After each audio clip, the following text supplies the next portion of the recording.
Good morning from the Rialto Bridge in Venice. We are ready to start our day of exploration, and our first stop is Murano Island.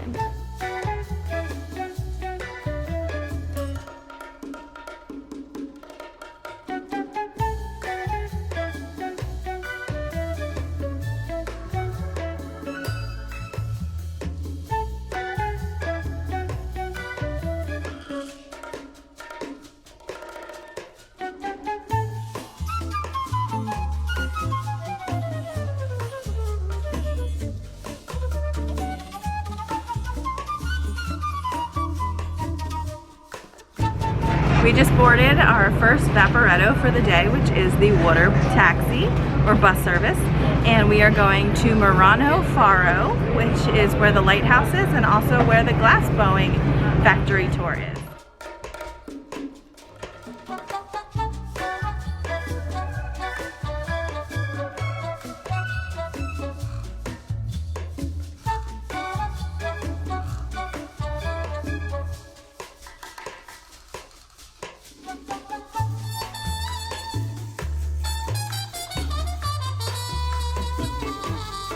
That is glass. Okay.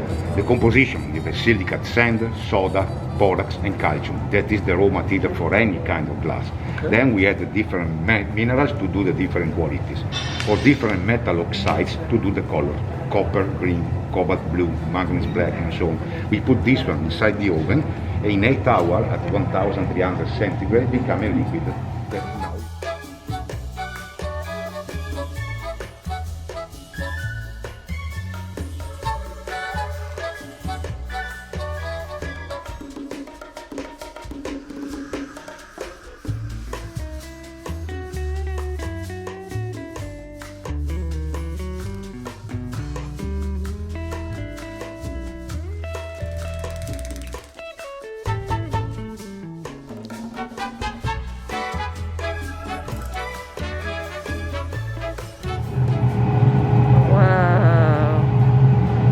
That is cool.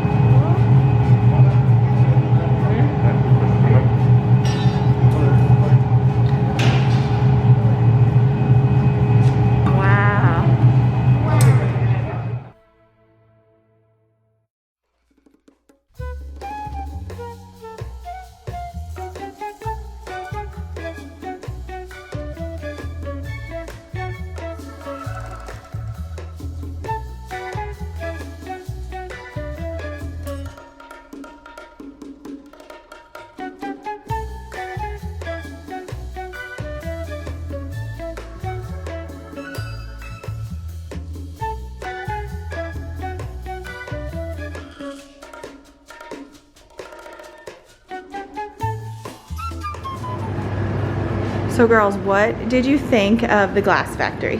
I loved it. You loved it? What did they show us during the demonstration? A horse and a vase. Wow, that was so neat, but what happened to it? It broke because the cooler was not open today because it's Sunday. That's right, the machine that they put it in afterwards so it cools down slowly, it was broken.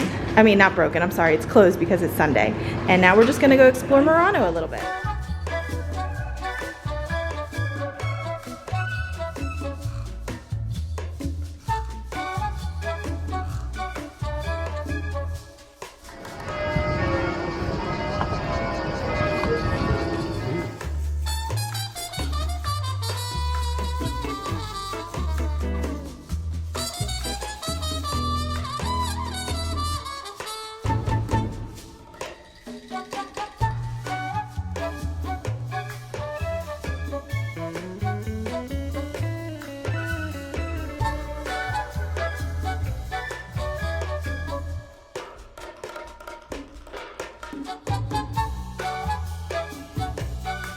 We just arrived in Burano, and last year when we were doing country units, when I was doing country units with the girls, we did a 500-piece puzzle that I got at the dollar store, and it was a picture of the Burano canals. And ever since then, I have wanted to come here. So I am so happy to be here, and we are about to go find a nice place to eat. Originally, this was a fishing village, and then the women also made lace to sell to supplement their husband's income.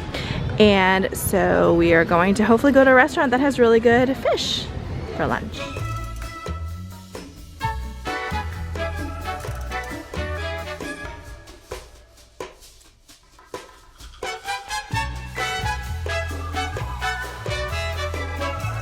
So we are sitting at Trattoria da Primo. We decided to come inside because it is very hot outside.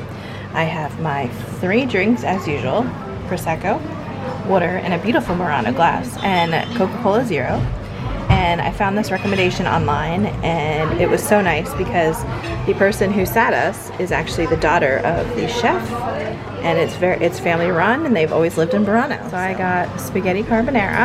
The girls got chicken nuggets. What else is new? And Greg got some fish, which should be here shortly. This is Greg's fish. I know it came with cuttlefish, shrimp, monkfish, I forget what else.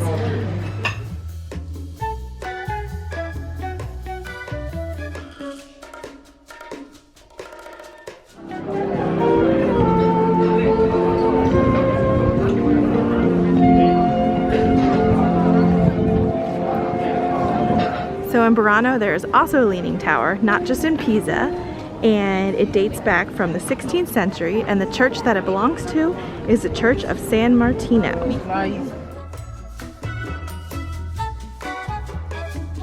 So the 2 industries that have sustained Burano through the centuries are fishing and lace making, and I'm a big fan of lace, so I just purchased one of these beautiful lace scarves, and the lace was originally made with needles, but the process is now really slow, so they do it differently. And there's even a lace museum, which we are not going to see, but there are lace shops everywhere, and everything is so beautiful. I could spend hours going through every store.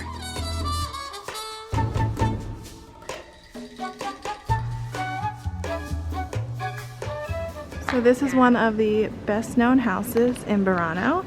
It's called Casa Beppi, and it's named after its former resident, Giuseppe Toselli. He worked as a cinema operator in Burano, and after it closed down, he sold candy from a stall on the island. But he kept the cinema tradition alive by screening films onto a white sheet in front of his house. And when he wasn't showing films, he was busy painting his house, always adding new patterns, shapes, and ideas. The front of Casa Beppi has been left as it was when he died in 2002.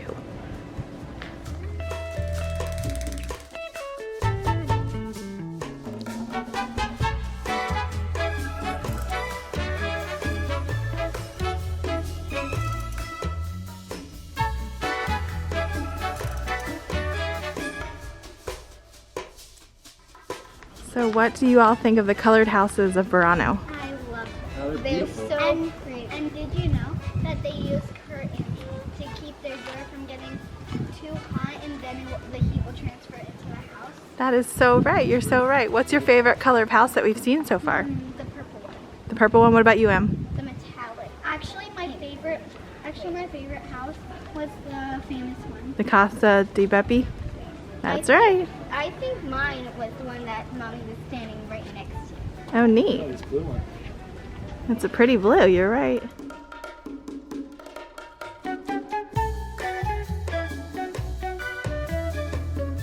For the water buses going back to Venice, especially on a Sunday, make sure you get there really early because the lines are absolutely crazy to go back to Venice.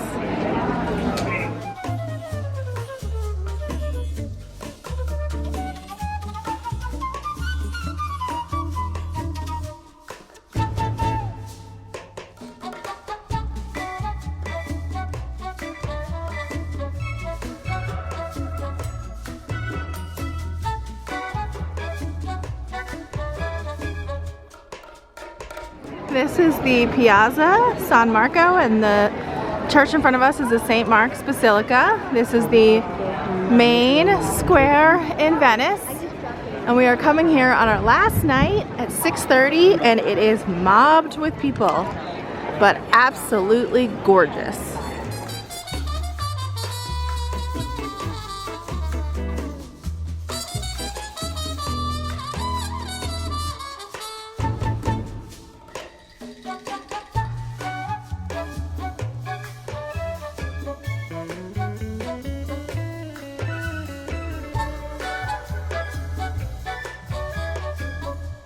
We are on the water taxi going to the parking garage in Troncheto.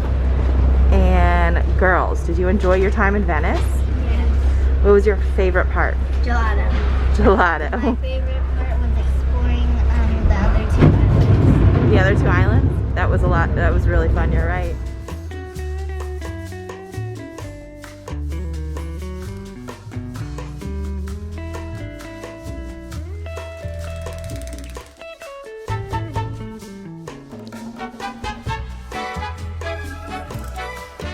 We just went over the border and we are now back in beautiful Switzerland with beautiful mountain views. We had a wonderful time in Italy, but it's nice to be back.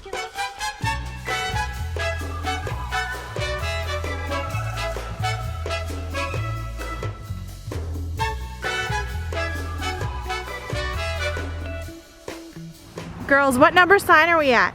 385.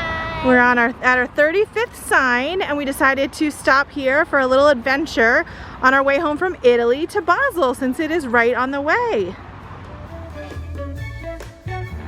So this is our 35th Grand Tour sign, Piazza Ticino on Monte Ceneri Pass. It boasts the region's new landmark, Totem Ticino, which is built of stone from the canton. The symbolism of this work is unmistakable. The piazza represents the union of the 3 regions of Locarno, Bellinzona, and Lugana, whose history was shaped by deep divisions starting in 1803.